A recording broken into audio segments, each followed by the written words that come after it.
অত্যন্ত দুঃখের সাথে আজকের অনুষ্ঠান আয়োজন করেছে যে আমাদের সমিতির সেক্রেটারি জেনারেল তার মা ইতিমধ্যে আমরা আলোচনা করেছেন এই লোক ছেড়ে পরলোক পানি জমিয়েছেন।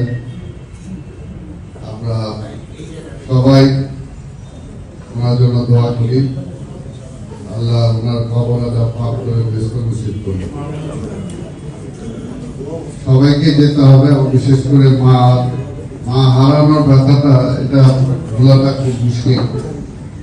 তাই আমাদের সেক্রেটারি জেনারেল ইতিমধ্যে বলেছেন যে আসলে তার শোকটা এখনো কাটিয়ে উঠতে পারেন নাই। এটাই স্বাভাবিক, এটাই স্বাভাবিক। পৃথিবীতে বাবা মা তুলনা করলেও মায়ের এটাই বেশি আসে সবসময়। ওনারা ফ্যামিলি যারা আছে ওনারা যাতে এই শোক কাটাতে পারেন সেটার জন্য আল্লাহর দরবারে আমরা দোয়া করি। একটা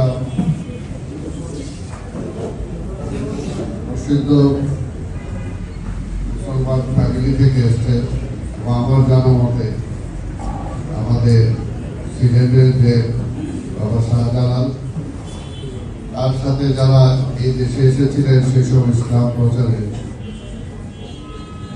সেই ওনাদের সাথে তাদের একটা বংশের একটা সূত্র আছে, 360 জন যে আমিরা সেটার সাথে ওনাদের একটা সম্পৃক্ত আছে। সেটাও আমরা সৌভাগ্যবান যে ওনার কথা একজন বয়সী মহিলার দোয়ার জন্য আজকে এখানে আমরা সমবেত হতে পেরেছি।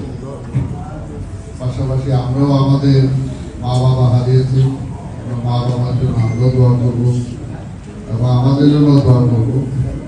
আমি বক্তব্য বেশি দীর্ঘায়িত করবো না, যেহেতু দুপুরবেলা আমরা এরপরে একটু মোনাজাত হবে, মোনাজাতের পরে আমরা দুপুরে খাবার অংশগ্রহণ করবো এবং এরপরে আমাদের যে কমিটির মিটিংটা সেটা ক্লোজ ডোরে হবে। সেখানে সবাই দয়া করে ঢুকারও চেষ্টা করবেন না, যারা আছে আমাদের কমিটিতে তারাই থাকবেন এবং সেখানে আমরা সংক্ষিপ্ত কিছু আলোচনা আছে সেগুলো সেরে আজকে কার্যক্রম আমরা শেষ করব।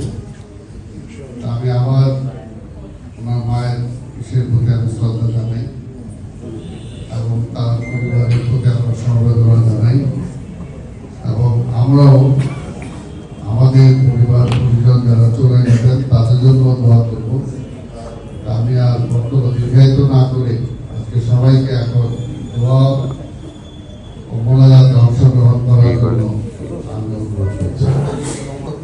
আরবি সাল্লাল্লাহু আলাইহি ওয়াসাল্লাম বলেছেন, তোমাদের মধ্যে ওই ব্যক্তি হলো সবচেয়ে উত্তম যে ব্যক্তি মৃত্যুর আগে মৃত্যুর প্রস্তুতি গ্রহণ করে, ঈমান আমল ঠিক রেখে। রব্বুল আলামিন তার গুনাহের স্থানে নেক দ্বারা পরিবর্তন করে দাও। রব্বুল আলামিন তুমি তার জন্য জাহান্নামের আগুনকে হারাম করে দাও। আল্লাহ তুমি তার জন্য জান্নাতুল ফিরদাউসের ফয়সালা করে দাও।